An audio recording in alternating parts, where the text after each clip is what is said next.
have different names and personalities. Well, my favorite ones are Agnes, and she's kind of like a dark academia, like a writer. Sid, which is like a seaside kind of seaweed girl.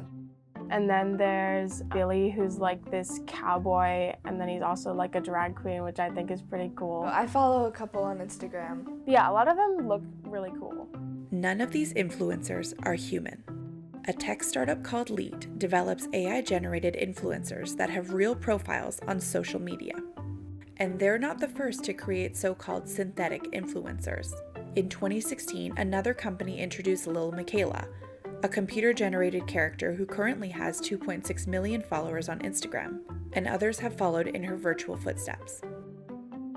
I think we're in a place where we now are in control of what social media will look like in the future for our children, our grandchildren, and ultimately this is an invitation for humanity to be part of what AI is online and particularly on social media.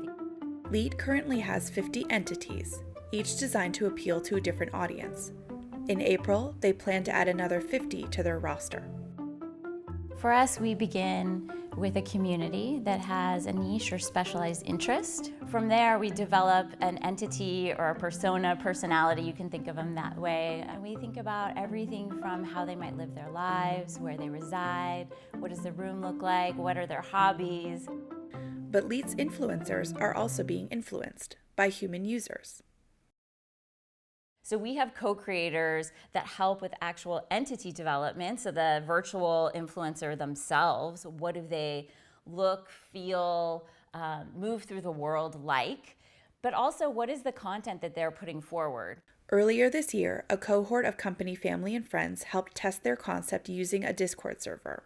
And you click on some images, just kind of sort through them. And you're like, oh, this one is like too symmetrical, or it's like too perfect. See, she's got only 4 fingers, it looks like. And she's also eating full apples with chopsticks. That's not realistic. Like this one, for example, I think that's like very much what Agnes likes. So like I just like go in and like pick it and then it gets sent, and that's really it. Another group of creators will start in April, and each of them will be paired with and control their entity via an app. Of roughly 1,000 people who applied to be creators, more than a third were Gen Z. Since Sawyer and Eden are 16, they both needed permission from their parents to take part.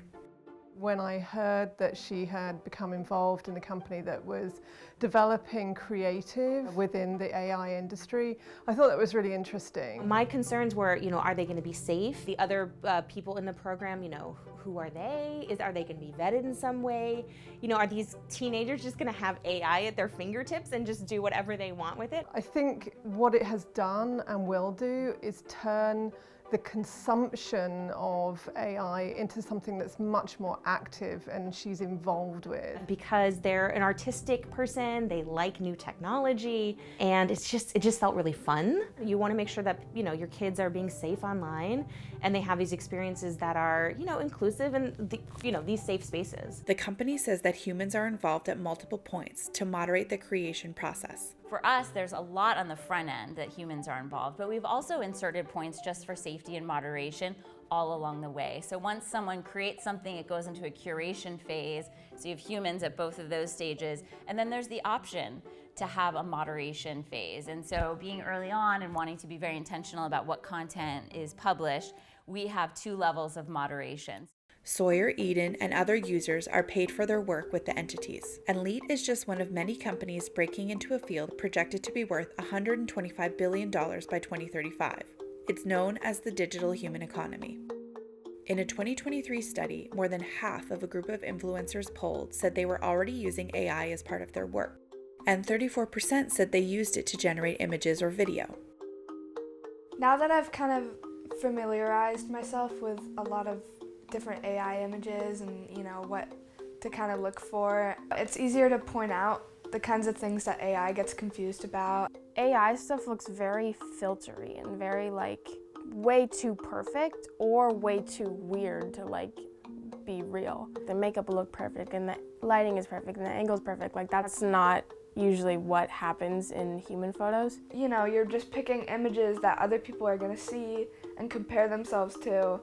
Part of me wishes that there were more, you know, realistically human characteristics. Like everything, there are limitations to where the technology is today from an image generation standpoint and how raw that looks. What can we do that's proprietary to make some of these images a little bit more real? Right? Every time I'm on a call with our team, I have bags under my eyes and I'm tired. I'm like, okay, where are the bags under people's eyes? People are tired. The Partnership on AI and other organizations have created guidelines for social media companies to ethically distribute and label AI-generated content. Social media companies such as Meta and TikTok have requested that users label content that was created using AI tools, and have started developing methods for identifying it themselves. Some of Leet's original profiles are identified as generated by an AI tool, but future ones may not have the same disclaimer. There's a general push in the field for broader transparency about identifying and noting to audiences in different contexts. You want to know that what you are seeing is truthful in terms of the narrative and what they're presenting, not necessarily just the tool that they used to do that. So there's a visceral appeal to putting a little mark on TikTok or a mark on Instagram that says this is fake. But whether or not people care and whether or not that will be applied in a context that matters is a big open question. AI is going to become more and more like prominent kind of in like social media world and just like society in general, so I think it's like good that like younger people and older people too like get to like play around with that. Ultimately, I'm personally able to like understand what's real and what's not. Seeing it used in like a creative way makes me kind of, you know, hopeful that it's not, you know, being used to just like destroy artists and all this terrible stuff that you think about. Pandora's box is open. AI is not going back in the box. With any content, there are ways in which you can misuse that, but is that enough of a reason to not pursue that, to not engage with it? I don't think so. I've showed some of the pictures to my friends and they're like, no, that's real. So many people don't actually know that it's AI, you know, they think it's real. Just because something's AI generated doesn't mean it's problematic or deceptive. We need to make sure that while it may seem fine for influencers to be, you know, saying that this new lip gloss is really meaningful, we don't want that same technology to be used to cast doubt on much more, I would argue, high stakes use cases than lip gloss.